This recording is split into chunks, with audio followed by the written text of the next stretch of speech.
Mesdames, Messieurs, bonsoir et merci de suivre la télévision du Burkina. À la une de l'actualité ce soir, les chrétiens du monde entier célèbrent aujourd'hui l'ascension du Christ vers le Père. Les fidèles burkinabés ont mis à profit ce jour férié pour prier, mais aussi pour accueillir de nouveaux chrétiens. Rien qu'à la cathédrale de Ouagadougou, 115 fidèles ont été baptisés. À suivre également une initiative portée par un salon qui bat son plein à Ouagadougou, celle de promotion de l'agroalimentaire par le biais d'une technologie de pointe.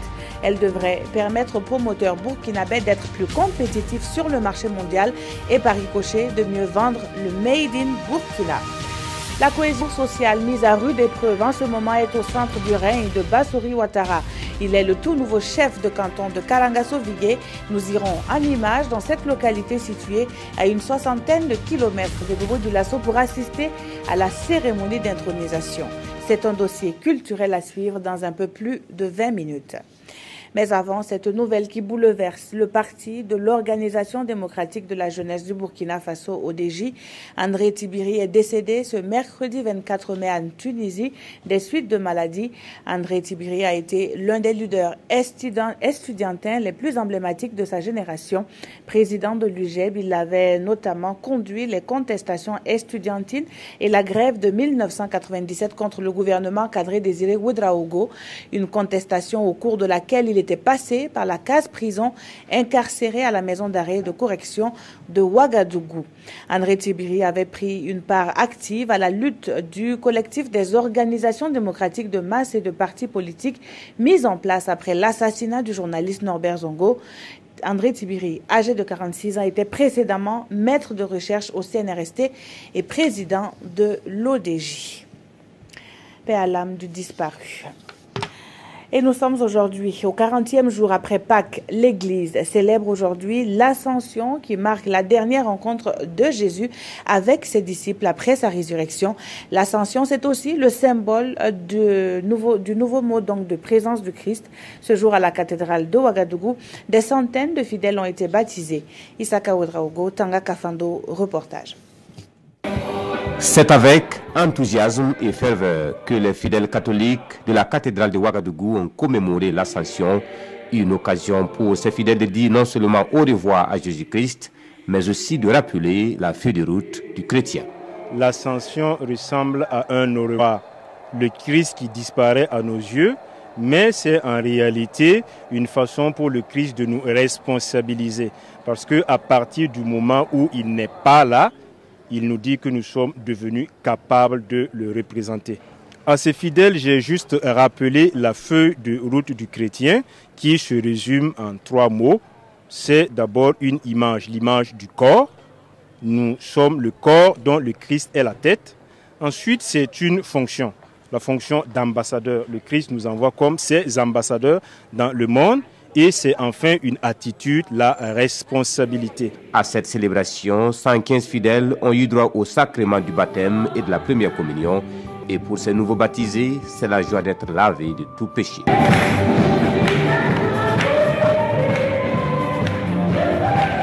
Vraiment, c'est une parfaite joie pour moi.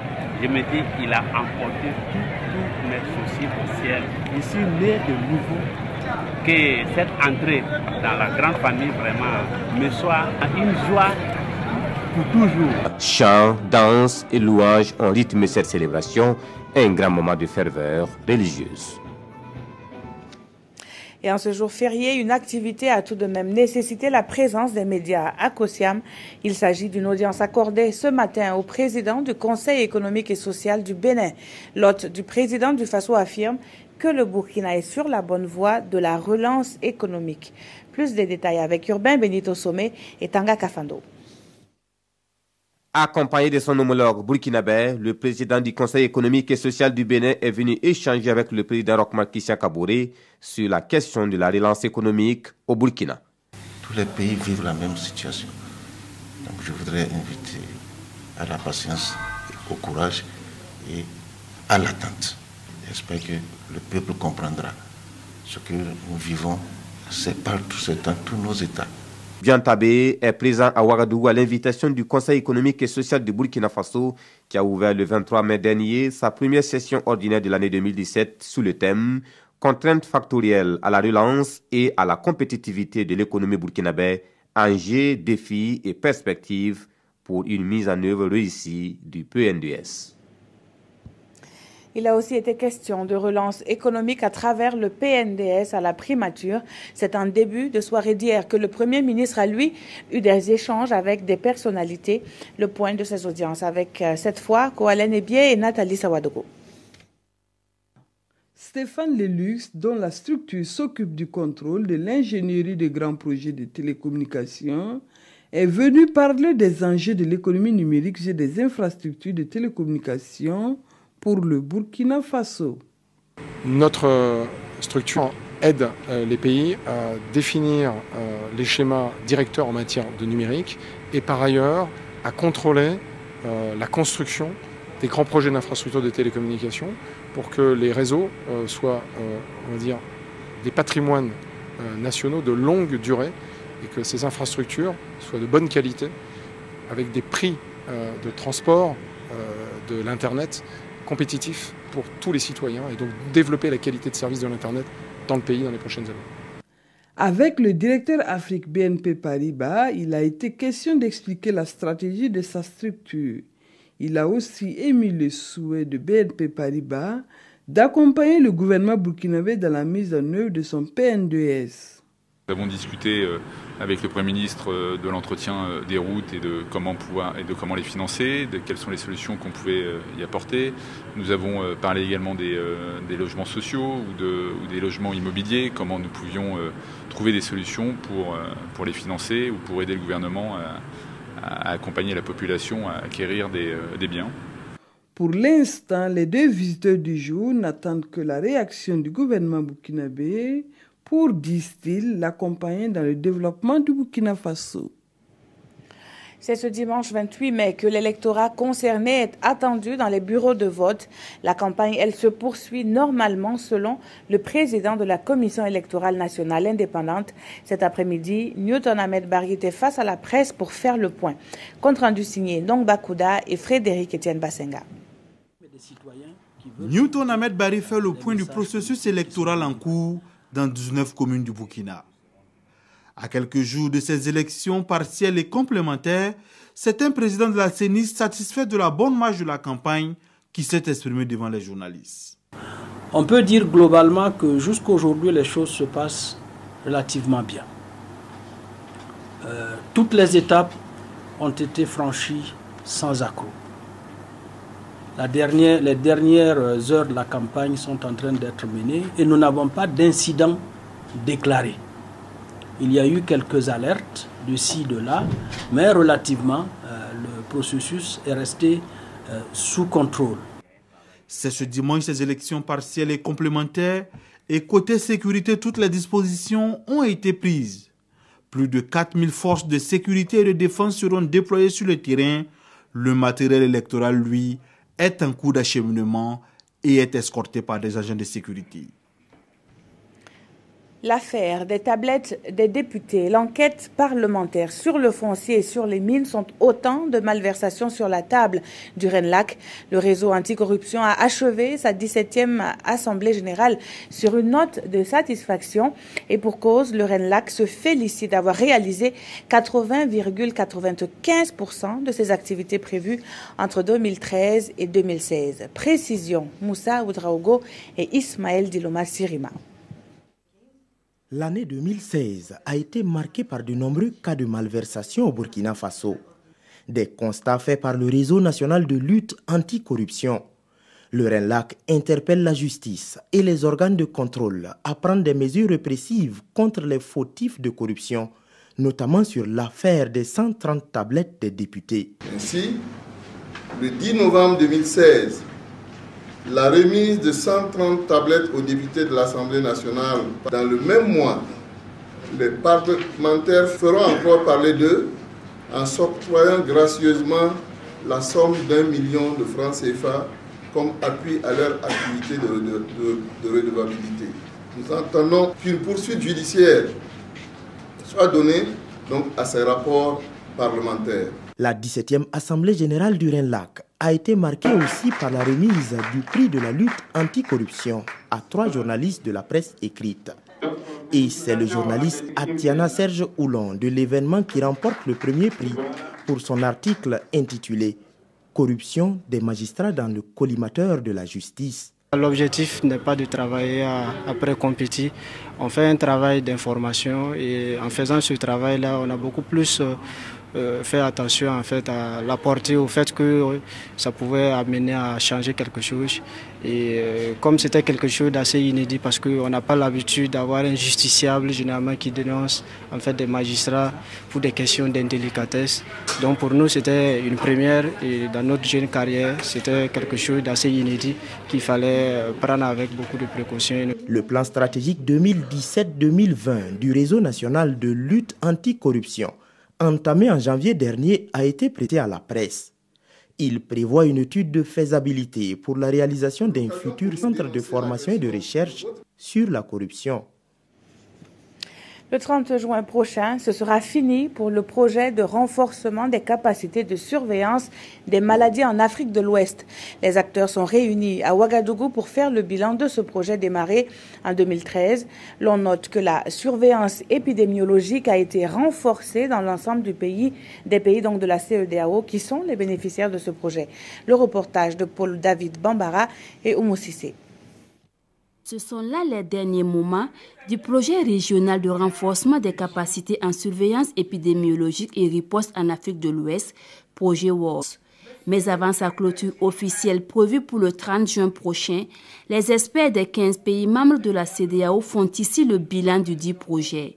Le CCISD a mis en place 135 centres de surveillance épidémiologique dans les 15 pays, avec du matériel informatique, avec la formation des responsables en surveillance épidémiologique. Une des particularités aussi de ce projet-là, c'est qu'en plus de former juste des agents de surveillance épidémiologique, dans une optique de s'assurer qu'il y a une durabilité et une pérennité des interventions, et considérant la mobilité des ressources humaines, on a toujours pris en compte la formation de substituts. Selon les statistiques, les maladies transmissibles sont responsables de 55% des décès dans la région ouest africaine.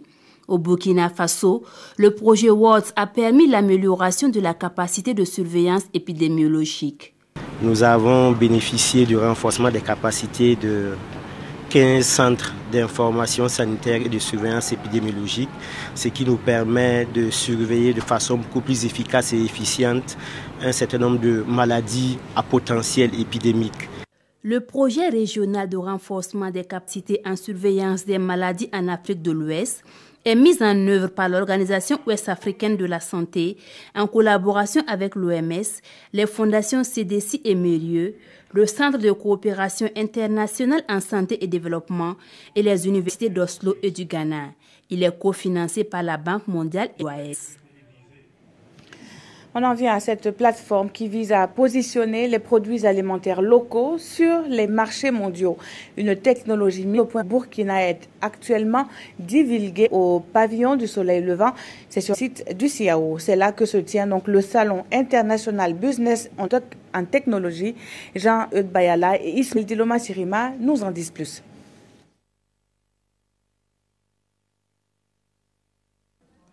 Le Salon international Business en Technology est officiellement lancé. Cette première au Burkina vise à booster le secteur de l'agroalimentaire, le biais de la technologie.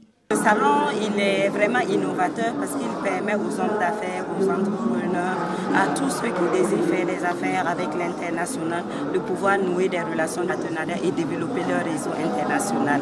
Et nous sommes conscients qu'aujourd'hui, en matière de transactions, en matière de commerce, il faut que les TIC, nous puissions les exploiter autant que possible. Si bien que même au niveau de notre département, nous avons même créé une direction que nous appelons la direction e-commerce. Essayer justement de voir dans quelle mesure nous allons développer ce type de commerce pour que les commerçants puissent en un corps et pour vraiment se satisfaire en matière de transactions. La cérémonie de lancement de ce salon a vu également le lancement de You Business. Il s'agit de mettre les technologies de l'information et de la communication au service du développement des relations d'affaires entre le Burkina et le reste du monde. Nous sommes en train de tendre vers des marchés virtuels, vers des foires virtuelles et des boutiques virtuelles. C'est-à-dire nous pouvons être au Burkina ici et visiter des boutiques à Dubaï, aux États-Unis, un peu partout en Chine, sans nécessairement voyager. Durant 5 jours au pavillon du Soleil Levant du Siao, des conférences vidéo B2B, des formations sur les expositions internationales ainsi que des expositions vente et achat meubleront cette première du Salon international Business on Technology. C'est un salon qui intéresse sûrement le ministère en charge de l'agriculture. Le département est sur un front pour améliorer le secteur agricole. Dans le viseur, l'élaboration d'une stratégie nationale de conseil agricole. Les professionnels du domaine sont en passe de valider l'étude qui va conduire à cette stratégie. C'est ce que nous disent Pawan Drogo, Jean Zongo et Kadi Sanogo. Le secteur rural, qui occupe 86% de la population active, joue un rôle important dans l'économie de notre pays. Cependant, en dépit des potentialités importantes de ce secteur, il reste marqué par de faibles performances. C'est pour réduire l'insécurité alimentaire que le processus d'élaboration d'une stratégie nationale de conseil agricole a été engagé. Il a pour objectif d'accroître durablement la productivité et la compétitivité des productions et chaînes de valeur agro-silvopastorales, halieutique et faunique, prenant en compte la sauvegarde de l'environnement et le changement climatique. Ce document nous permet de concilier un ensemble de systèmes de vulgarisation agricole sur le terrain. Et au jour d'aujourd'hui, nous avons l'État, à travers les ministères sectoriels qui mettent en œuvre le conseil agricole, mais nous avons aussi les acteurs non étatiques, à travers les organisations professionnelles agricoles, les ONG, etc., qui mènent aussi l'activité. Comment créer une synergie entre l'ensemble de ces acteurs-là est une préoccupation qui est prise en compte dans ce nouveau système-là.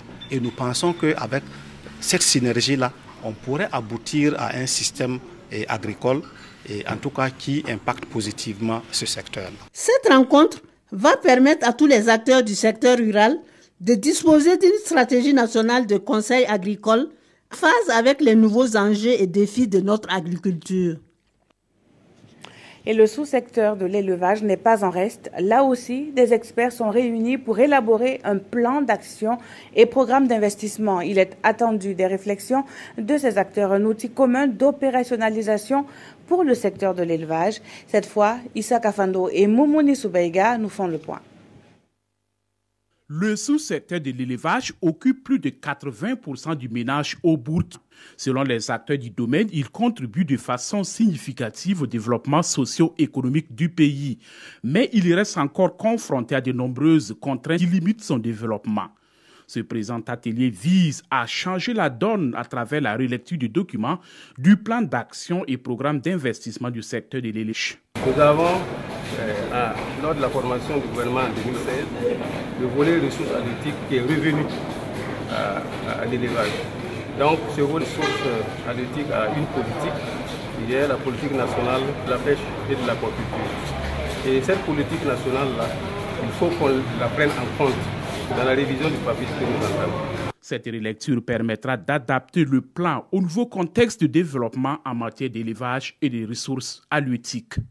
Des nouveaux référentiels que le pays a, qui est le PNDES, et au niveau sectoriel, nous avons le programme national du secteur rural, la phase 2 qui est en élaboration, et tous ces documents doivent être pris en compte dans la révision de notre document d'opérationnalisation qui est le papier. Le plan d'action et programme d'investissement du sous-secteur de l'élevage a été adopté par le gouvernement en 2010.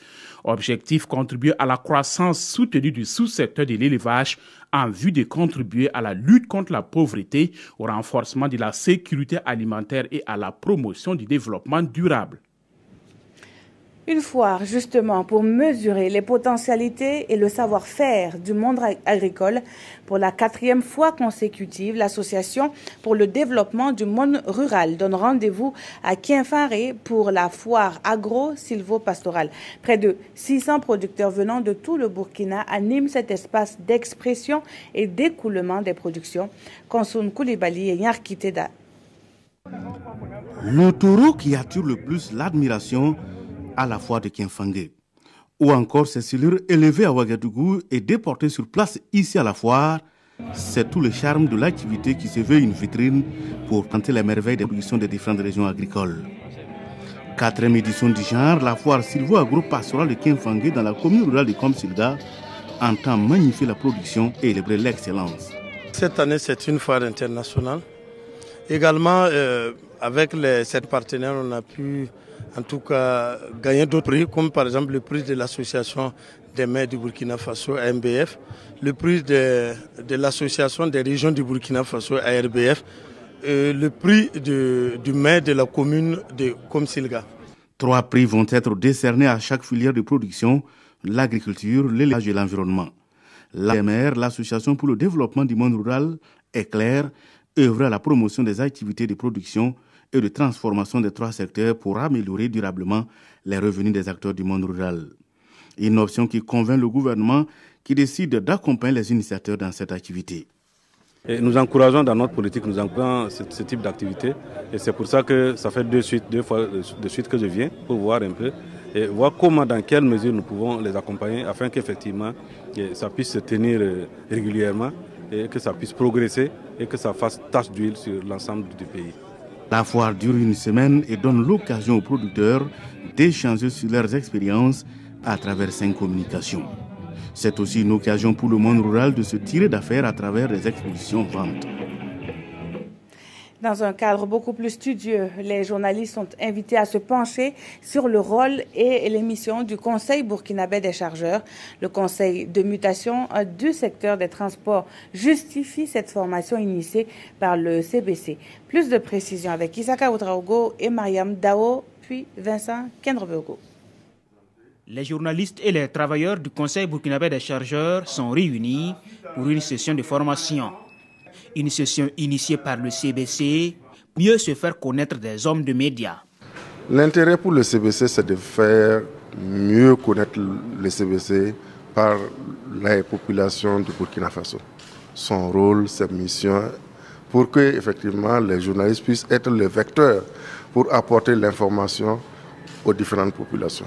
Le rôle et la mission du CBC dans un contexte de mutation du secteur des transports. C'est le thème de formation qui est ici expliqué à la quarantaine de journalistes. Alors, ce matin, nous voulons donc présenter le CBC, ses missions, ses attributions et en fait ses réalisations aux hommes de médias, afin que les hommes de médias puissent connaître le CBC, puissent connaître alors comment nous travaillons, qu'est-ce qu'on fait sur le terrain. Donc le CBC travaille pour tous les chargeurs. C'est-à-dire le chargeur, c'est l'importateur ou l'exportateur. Donc nous sommes sur toute la chaîne du transport. Donc pour premièrement assister les chargeurs. Deuxièmement, en fait, travailler à la facilitation du transport et du trafic. Et puis représenter aussi l'État dans les ports de transit. Créé en 1978, le Conseil burkinabé des chargeurs assure la gestion des importations et exportations au Burkina Faso. Il est représenté dans 4 pays voisins, à savoir le Bénin, le Togo, le Ghana et la Côte d'Ivoire. Cette somme à présent, 20 millions de francs CFA. Un peu plus de cette somme a été mobilisée pour doter les équipes qualifiées pour la phase nationale de la Coupe de l'Assemblée nationale. En matériel sportif, donc, la première édition de cette coupe a été lancée le 28 mars dernier à Kaya et se poursuit car les phases régionales sont pratiquement bouclées. Suivez plutôt ce reportage signé Gérard Sommet et Mahamad Iwena. L'Assemblée nationale sort le chéquier et cela pour permettre aux vainqueurs des phases régionales de la Coupe de l'Assemblée nationale d'aborder la deuxième phase dans de meilleures conditions. L'initiative de l'Assemblée nationale de mettre en jeu ce tournoi de l'Assemblée nationale, c'est de susciter l'engouement du football dans les provinces et dans les régions. Mais on ne peut pas le faire sans apporter un appui matériel aux équipes, aux jeunes qui veulent bien jouer. On veut bien jouer, mais il faut un minimum d'équipement. Et c'est ce geste-là que l'Assemblée nationale vient de faire aujourd'hui. Le don d'un peu plus de 20 millions est composé de 116 jeux de maillots, 520 paires de chaussures, autant de paires de protège tibia et de paires de bas, de 130 ballons, de 120 médailles et 26 trophées. Partenaire technique de la Coupe de l'Assemblée nationale, la Fédération burkinabé de football se réjouit du geste. Nous avons des ballons, nous avons des maillots dignes qu'ils vont se battre, en tout cas pour pouvoir mériter. Et nous voyons des paires de madres et vraiment nous sommes pleinement satisfaits et nous sommes sûrs que cela aura un impact certain sur le niveau même du football. Le matériel a été remis directement aux représentants de chacune des 13 ligues régionales de football. Les vainqueurs des 13 régions vont se disputer les 4 places de demi-finalistes dans 3 poules de 3 équipes et une poule de 4 équipes. La finale, elle est prévue pour le 29 juillet à Bourg-du-Lasso. Je vous le disais tantôt, Karangasso Vigué a un nouveau chef de canton. La paix et la cohésion sociale. Bassori Ouattara entend régner en tenant compte de ses valeurs. L'intronisation a eu lieu dimanche dernier dans cette localité de la province du Houé, à une 60aine de kilomètres de Bobo-Dioulasso. Hassan Gourabou et Moussa Sanon, reportage. Voici le nouveau chef de canton de Karangasso Vigué. Sa Majesté Bamouri Ouattara est intronisé ce jour au milieu d'une foule de grands jours, une foule qui attend beaucoup de lui. D'abord, nous lui félicitons et nous attendons de lui qu'il soit un ciment social pour donc le département de Karangasso et même pour tout l'ouest du Burkina Faso. On souhaiterait également qu'il soit à l'écoute de toutes les populations, les Vigués et toutes les autres communautés qui sont, qu'on appelle généralement allogènes. Notre félicitation au chef de canton et nous souhaitons que cette cérémonie d'intronisation soit une occasion pour le chef en tout cas de contribuer à l'instauration d'un climat social que nous souhaitons tous pour le bonheur des filles et fils du département de Karangasso. L'appel à la cohésion, là aussi les défis que le nouveau chef de canton de Karangasso Vigué entend relever, des missions pour lesquelles il invite les populations à accepter sa main tendue. Ce que nous allons dire aux habitants du canton pour que le règne du chef soit un succès, c'est de cultiver la paix et la cohésion sociale. Sans l'entente, on ne peut pas réussir le développement. On doit donc commencer par bannir l'ethnicisme. À travers ces coups de fusil, ces sons de musique, ces pas de danse et ces discours, les populations de Karangasso Vigué, estimées à près de 110 000 âmes, reconnaissent désormais comme chef Bamouri Ouattara, le 16e depuis 1918, date à laquelle cette localité qui compte 23 villages a été érigée en canton. Voilà qui met fin à cette édition. Tout de suite, Paul-David Bambara et Maxime Zongo vous proposent une synthèse de la visite de travail du Premier ministre en Arabie Saoudite. Santé Max ce soir, c'est en direct tout de suite après le JT de la campagne et c'est sur le cancer du foie.